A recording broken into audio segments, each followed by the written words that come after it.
Hello दोस्तों, welcome to my YouTube channel. दोस्तों, आज का एपिसोड बहुत ही शानदार होने वाला है।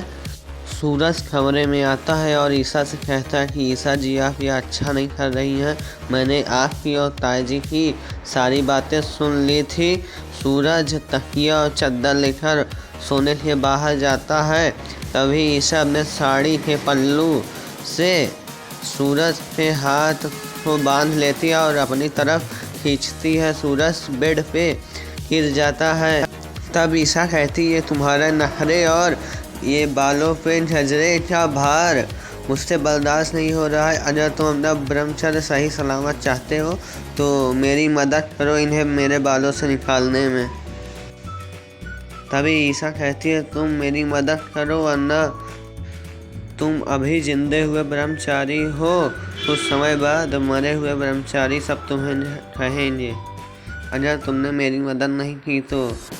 तब सूरज ईसा की मदद करता है और उसके बालों से अच्छे से झजरे को निकाल देता है।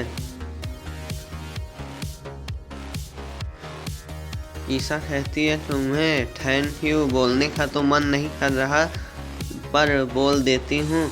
और ईसा सूरज से उसके ब्रह्मचारी का शपथ लेने के वाले समय के बारे में पूछती है कि उसने ऐसा क्यों किया। तो सूरज उसे नहीं बताता। वहीं दूसरी तरफ सुबह हो जाती है और सभी लोग बच्ची को चुप कराने में रहते हैं और मोनिका आ जाती है।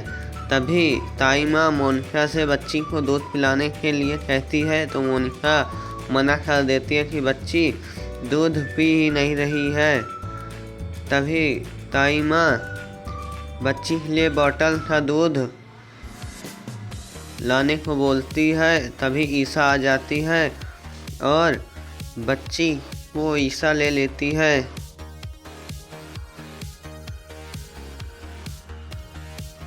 ईसा के हाथ में बच्ची जाते ही चुप हो जाती है और ईसा बच्ची को दूध पिलाने लगती है। सूरज ये सिर्फ पीछे खड़े होकर देखता रहता है। ईसा की भाभी को अपनी बच्ची की याद आ रही होती है, इसीलिए ईसा के सूरज के भैया के पास फ़ोन करते हैं। तभी सूरज के भैया साइड में जाकर उनसे बात करते हैं और ईसा की भाभी अपनी बच्ची को दिखाने के लिए उनसे कहती है। तभी वह बच्ची को दिखाता है और फ़ोन काट देता है। तभी बच्ची सो जाती है, दूध पीकर शांत भी हो जाती है और सो जाती है। तभी ईसा बच्ची को पालने में सुला देती है। तभी ताई जी कहती हैं कि चलो अब सुबह जो देर में सोकर उठता है वो जल्दी उठ जाएगा। और इधर तभी ईसा के भैया भाभी की बात ईसा की दूसरी माँ सुन लेती है कि बोतल वाला दूध बच्चे के लिए अभी से ही क्यों। तो वो लोग बात को संभाल लेते हैं। इधर दूसरी तरफ ईसा के ससुराल में ईसा की पड़ोसी ईसा के घर पर नींबू का अचार लेकर आती है।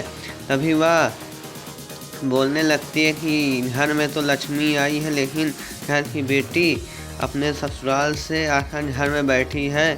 सल्ला बहन, तुम्हारी तो बड़ी बेटी पहले से ही आकर बैठी थी और दूसरी बेटी भी आकर बैठी है। तभी वो चली जाती हैं और काव्या आकर अपनी ताई माँ से कहती है कि ताई माँ, आरव अब बदल चुके हैं, आरव अब ऐसे नहीं हैं, हमें उन्हें एक चांस और देना चाहिए।